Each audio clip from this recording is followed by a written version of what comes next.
தொலைவில் இருந்த ஒரு அழகான ஆப்பிரிக்க கிராமத்தில் லியா என்ற ஒரு இளம்பெண் வாழ்ந்து வந்தாள். அவள் மிகவும் ஏழை. ஆனால் அவளுடைய மனம் மிகவும் நல்லது. எவரிடமும் பொய் பேச மாட்டாள். எவருக்கும் உதவி செய்ய தயங்க மாட்டாள். அந்த கிராம மக்கள் அனைவரும் மன்னன் அமரனை மிகவும் பயந்து வாழ்ந்தனர். ஏனெனில் அவர் மிகவும் கடுமையான மன்னன். சிறிய தவறு செய்தாலும் தண்டனை கொடுப்பார். ஒரு நாள் காலை கிராம பெண்கள் தண்ணீர் எடுக்கச் சென்றபோது மெதுவாக பேசிக் கொண்டிருந்தார்கள். மன்னன் நாளை பெரிய சோதனை வைக்கப் போகிறாராம். இந்த முறை யாராவது தோற்றால் பெரிய தண்டனை கிடைக்கும் என்று அவர்கள் கிசுகிசுத்தார்கள். அந்த வார்த்தைகளை கேட்ட லியாவின் மனம் பதட்டமடைந்தது. என்ன சோதனை இருக்கும் என்று அவள் யோசித்துக் கொண்டே வீட்டிற்கு திரும்பினாள். அடுத்த நாள் காலை முழு கிராம மக்களும் அரண்மனைக்கு அழைக்கப்பட்டனர். அரண்மனை மிகவும் பிரம்மாண்டமாக இருந்தது. சில நிமிடங்களில் மன்னன் அமரன் தனது சிம்மாசனத்தில் வந்து அமர்ந்தார். அவர் பெரிய சத்தத்தில் பேச ஆரம்பித்தார். இந்த ராஜ்யத்தில் உண்மையான மனிதர்கள் யார் என்பதை தெரிந்து கொள்ள நான் ஒரு சோதனை வைக்கிறேன் என்று கூறி ஒவ்வொருவருக்கும் ஒரு விதையை கொடுத்தார். இந்த விதையை வீட்டிற்கு கொண்டு சென்று நட்டு வளர்க்க வேண்டும். 1 மாதம் கழித்து யாருடைய செடி அழகாக வளர்ந்திருக்கிறதோ அவருக்கு பெரிய பரிசு என்று அறிவித்தார். அனைவரும் மகிழ்ச்சியுடன் விதைகளை எடுத்துச் சென்றனர். லியாவும் மிகவும் கவனமாக அந்த விதையை தனது வீட்டின் முன்பு உள்ள குடுவையில் நட்டாள். தினமும் காலையில் தண்ணீர் ஊற்றினாள், மண்ணை மாற்றினாள், வெயிலில் வைத்தாள். ஆனால் 1 வாரம் கடந்தும் விதை முளைக்கவில்லை. இன்னும் கொஞ்சம் நாட்கள் காத்திருக்கலாம் என்று அவள் நினைத்தாள். 2 வாரங்கள் கடந்தன. இன்னும் எந்த மாற்றமும் இல்லை. மற்றவர்கள் அனைவரின் வீட்டிலும் சிறிய செடிகள் முளைக்க ஆரம்பித்தன. அதை பார்த்த லியாவிற்கு கவலை அதிகரித்தது. நான் ஏதாவது தவறு செய்துவிட்டேனா என்று அவள் தினமும் அழுதாள். ஆனால் அவள் முயற்சியை நிறுத்தவில்லை. தினமும் அன்பாக அந்த காலியான குடுவைக்கு தண்ணீர் ஊற்றினாள். 1 மாதம் முடிந்தது. போட்டி நாள் வந்தது. கிராம மக்கள் அனைவரும் அழகான மலர்களுடன் அரண்மனைக்கு வந்தனர். சிலரின் செடியில் சிவப்பு மலர்கள், சிலரிடம் பெரிய பச்சை செடிகள்.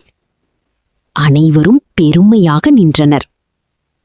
ஆனால் லியா மட்டும் காலியான குடுவையுடன் அமைதியாக நின்றாள். அவளை பார்த்த மக்கள் சிரிக்க ஆரம்பித்தார்கள். இவளால் ஒரு செடியையும் வளர்க்க முடியலையா? இவள் தோல்வி அடைந்து விட்டாள் என்று பேசினார்கள். லியாவின் கண்களில் கண்ணீர் வந்தது. அந்த நேரத்தில் மன்னன் மெதுவாக எழுந்து அனைவரையும் பார்த்தார். பிறகு லியாவை தனது அருகில் வரச் சொன்னார். அனைவரும் ஆச்சரியப்பட்டனர். மன்னன் சிரித்தபடி கூறினார், இந்த ராஜ்யத்தின் உண்மையான வெற்றியாளர் லியாதான். அனைவரும் அதிர்ச்சியடைந்தனர். எப்படி மன்னா, அவளுடைய குடுவையில் செடியே இல்லை என்று மக்கள் கேட்டார்கள். அப்போது மன்னன் சிரித்தபடி கூறினார், நான் கொடுத்த விதைகளெல்லாம் வேக வைத்த விதைகள். அவை ஒருபோதும் முளைக்காது. அனைவரும் அமைதியாகிவிட்டனர். ஆனால் நீங்கள் எல்லோரும் வேறு விதைகளை வைத்து செடிகளை வளர்த்திருக்கிறீர்கள். லியா மட்டும் உண்மையை மறைக்கவில்லை என்று மன்னன் கூறினார். லியா அதிர்ச்சியுடன் நின்றாள். மன்னன் அவளிடம் வந்து கூறினார், உண்மை பேசும் மனிதர்களே இந்த உலகின் பெரிய செல்வம். அந்த நாளிலிருந்து லியா முழு ராஜ்யத்தின் மரியாதையை பெற்றாள். மக்கள் அனைவரும் அவளை பாராட்டினார்கள். அதன் பிறகு அந்த ராஜ்யத்தில் மக்கள் உண்மையாக வாழ ஆரம்பித்தனர். கதையின் நெறி, உண்மை எப்போதும் வெல்லும். டும் டும் பிப்பி டுங்குர் பூதம், சிரிப்பு கொண்டு வரும் மாய கூட்டம். தோசை கல்லில் பறந்து வந்து குழந்தைகளோடு ஆடி நின்று, ஹே ஹே பிப்பி நல்ல பூதம், பூதமா இல்லை நண்பனா, அவன் எல்லோருக்கும் செல்லமா, குழந்தைகளெல்லாம்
குழந்தைகளோடு டும் டும் பிப்பி டுங்குர் பூதம் சிரிப்பு கொண்டு வரும் மாய கூட்டம் தோசை கல்லில் பறந்து வந்து குழந்தைகளோடு ஆடி நின்று ஹே ஹே பிப்பி நல்ல பூதம் பூதமா இல்லை நண்பனா அவன் எல்லோருக்கும் செல்லமா குழந்தைகளெல்லாம் கூவி சொல்வார் பிப்பி வந்தான் என்று ஆடுவார் டும் டும் பிப்பி டுங்குர் பூதம் சிரிப்பு கொண்டு வரும் மாய கூட்டம் தோசை கல்லில் பறந்து வந்து குழந்தைகளோடு ஆடி நின்று ஹே ஹே பிப்பி நல்ல பூதம் பூதமா இல்லை நண்பனா அவன் எல்லோருக்கும் செல்லமா குழந்தைகளெல்லாம் கூவி சொல்வார்